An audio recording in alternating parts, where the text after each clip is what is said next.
প্রিয় মাছ চাষি ভাই বন্ধুরা, আসসালামু আলাইকুম। তো আশা করি সকলে ভালো এবং কি সুস্থ আছেন। তো আজকে আপনাদের মাঝে আমি একটি তেলাপিয়া মাছের ভিডিও নিয়ে এসেছি।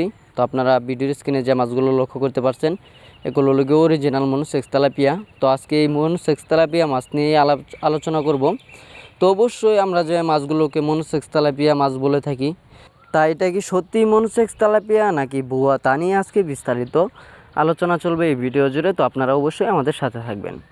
তো প্রথমত আলোচনা করব যে তেলাপিয়া মাছ যে বলে থাকেন, এক একটা তেলাপিয়া মাছ যদি আমরা 28 দিন হরমোন কমপ্লিট করি, তাহলে দেখা যায় এটা অরিজিনাল মনোসেক্স তেলাপিয়া হয়ে থাকে।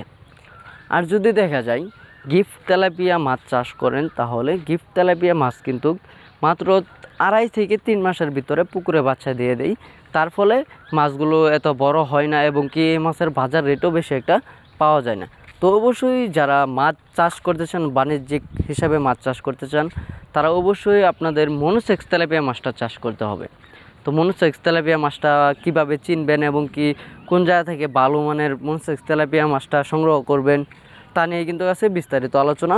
তো মনোসেক্স যে তেলাপিয়াটা রয়েছে সেটা হলো গিয়ে আপনারা মনোসেক্স তেলাপিয়া মাছের অবশ্যই যে হরমোনটা ট্রিটমেন্ট করানো হয়, তা হরমোনটার এবং কি যে খাবারগুলো খাওয়ানো হয় তার গুণমান এবং কি মাছের যে গুণমানগুলো রয়েছে সেইগুলো আপনারা যাচাই বাছাই করে কিন্তু মাছটা সংগ্রহ করতে হবে। তো যে মাছগুলোকে হরমোন খাওয়ানো হয় সেই মাছগুলোর কালারটাই কিন্তু হালকা কালোর মাঝে থেকে থাকে এবং কি যে মাছগুলোকে হরমোন ট্রিটমেন্ট করানো হয় না সেগুলো হলো গিয়ে সাদা কালারের মধ্যে থাকে এবং কি যে মনোসেক্স তেলাপিয়া মাছগুলো রয়েছে এক সাইজের এক মাপের মাছগুলো হয়ে থাকে। তা অবশ্যই আপনারা যদি ভালো মানের পোনা কিন্তু ক্রয় করতে চান, ভালো মানের পোনাগুলো আপনারা কিন্তু সরাসরি হ্যাচারি থেকে এসে দেখে শুনে সংগ্রহ করতে পারবেন। কারণ আপনারা যদি হ্যাচারি থেকে এসে মাছগুলো দেখে শুনে সংগ্রহ করতে পারেন, তাহলে আপনি 100% অরিজিনাল মাছগুলো কিন্তু সংগ্রহ করতে পারবেন।